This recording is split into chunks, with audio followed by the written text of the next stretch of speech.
Hello friends, इस chapter का अगला टॉपिक है calculations involving unit cell dimensions. अगर हमें यूनिट सेल के डायमेंशंस पता है तो हम उनसे कौन सा फॉर्मूला डिराइव करेंगे। इसमें जो डेंसिटी का फॉर्मूला आएगा वो मोस्ट इंपॉर्टेंट फॉर्मूला होगा, उससे ही हम आगे के न्यूमेरिकल सोल्व करेंगे। From the unit cell dimensions it is possible to calculate the volume of the unit cell. अगर हमें यूनिट सेल की डायमेंशंस पता है तो हम उससे यूनिट सेल की वॉल्यूम निकाल सकते हैं। Knowing the density of the metal, we can calculate the mass of the atom in the unit cell। और अगर हमें मेटल की डेंसिटी पता लग जाए तो हम उससे यूनिट सेल में जो एटम्स है उनका मास निकाल सकते हैं, क्योंकि डेंसिटी होता है मास अपॉन वॉल्यूम। डेंसिटी हमें पता है, वॉल्यूम हमने निकाल ली डायमेंशन से, तो हम उससे मास भी निकाल लेंगे।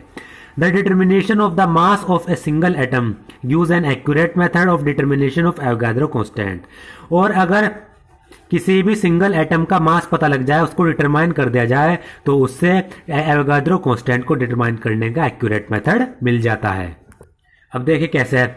जो मोल होता है वो होता है वेट अपॉन मोलर मास, यानी वेट इन ग्राम अपॉन मोलर मास। यहां से अगर हमें मास पता लग जाएगा मेटल का और उसका मोलर मास तो हमें पता होता ही है, तो उससे हम मोल निकाल लेंगे। और एवोगाड्रो कांस्टेंट में क्या होता है, एक मोल में 6.023 इंटू 10⁻23 मॉलिक्यूल्स भी हो सकते हैं, एटम्स भी हो सकते हैं, या फिर कंपाउंड भी हो सकते हैं। तो एवोगाड्रो कांस्टेंट की डेफिनेशन होती है नंबर ऑफ एलिमेंट्री पार्टिकल्स पर मोल, यानी एक मोल में कितने एलिमेंट्री पार्टिकल्स हैं वो इतने हो सकते हैं। एक मोल में इतने मॉलिक्यूल हो सकते हैं, या फिर इतने एटम्स हो सकते हैं, कंपाउंड हो सकते हैं। तो अगर हमें मास पता लग गया तो उससे हम एवोगाड्रो कांस्टेंट भी निकाल सकते हैं, मोल से हमें पता लग जाएगा। Suppose edge length of a unit, और इसको एवोगाड्रो कांस्टेंट को Na से हम डिनोट करते हैं। Suppose edge length of a unit cell of a cubic crystal determined by x ray diffraction is a, d the density of the solid substance and capital M the molar mass. तो हम suppose कर रहे हैं कि x ray diffraction से जो cubic crystal की जो एज लेंथ आई वो A आई, और सॉलिड सब्सटेंस जो मेटल है उसकी डेंसिटी D है, और मोलर मास है कैपिटल M। ये हमने सपोज कर लिया। तो in case of cubic crystal के केस में volume of unit cell A की क्यूब, क्योंकि जो क्यूब की जो वॉल्यूम होती है वो होती है लेंथ की क्यूब, यानी एज की क्यूब। और हमने एज जो मानी क्यूबिक क्रिस्टल की यूनिट सेल की वो A मानी, तो A की क्यूब निकाल के हम यूनिट सेल की वॉल्यूम निकाल सकते हैं। Then mass of the unit cell, number of atoms in unit cell into mass of each atom. Unit cell के का जो मास आएगा वो होगा कि यूनिट सेल में कितने एटम्स हैं, और उससे हम मल्टीप्लाई कर देंगे एक एटम के मास से। ये ऐसे किया गया। मान लीजिए ये हमारे पास एक यूनिट सेल है और इसका ये एक एटम है। इस एक एटम का जो मास है वो हमने मान लिया 1 ग्राम है, ऐसे हम सपोज कर रहे हैं। तो इसमें इस जो यूनिट सेल में कितने एटम आ सकते हैं वो हमने माना कि इस यूनिट सेल में 6 एटम आ सकते हैं। तो पूरी की पूरी यूनिट सेल का कितना होगा, 6 इंटू 1 ग्राम, यानी number of atoms into mass of 1 gram. इसी तरीके से यहाँ पर है mass of unit cell, number of atom unit cell, इस यूनिट सेल में कितने एटम्स आ रहे हैं into mass of each atom, एक एटम के मास से। तो ये हमने माना number of atoms in unit cell Z, इसको हम Z से डिनोट करते हैं कि एक यूनिट सेल में Z एटम्स हैं। मास of each atom small m, एक एटम का मास स्मॉल m से हम डिनोट कर रहे हैं।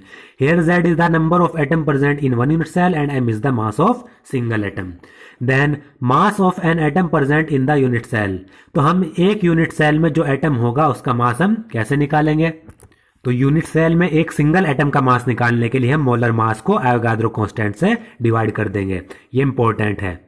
एक सिंगल एटम का मास निकाल रहे हैं तो molar mass of the substance upon Avogadro constant, तो उससे एक एटम का मास निकल जाएगा। Therefore density of the unit cell, उसके बाद जो यूनिट सेल की डेंसिटी आएगी इसको हम D से डिनोट करते हैं। Density is equal to mass of unit cell upon volume of unit cell.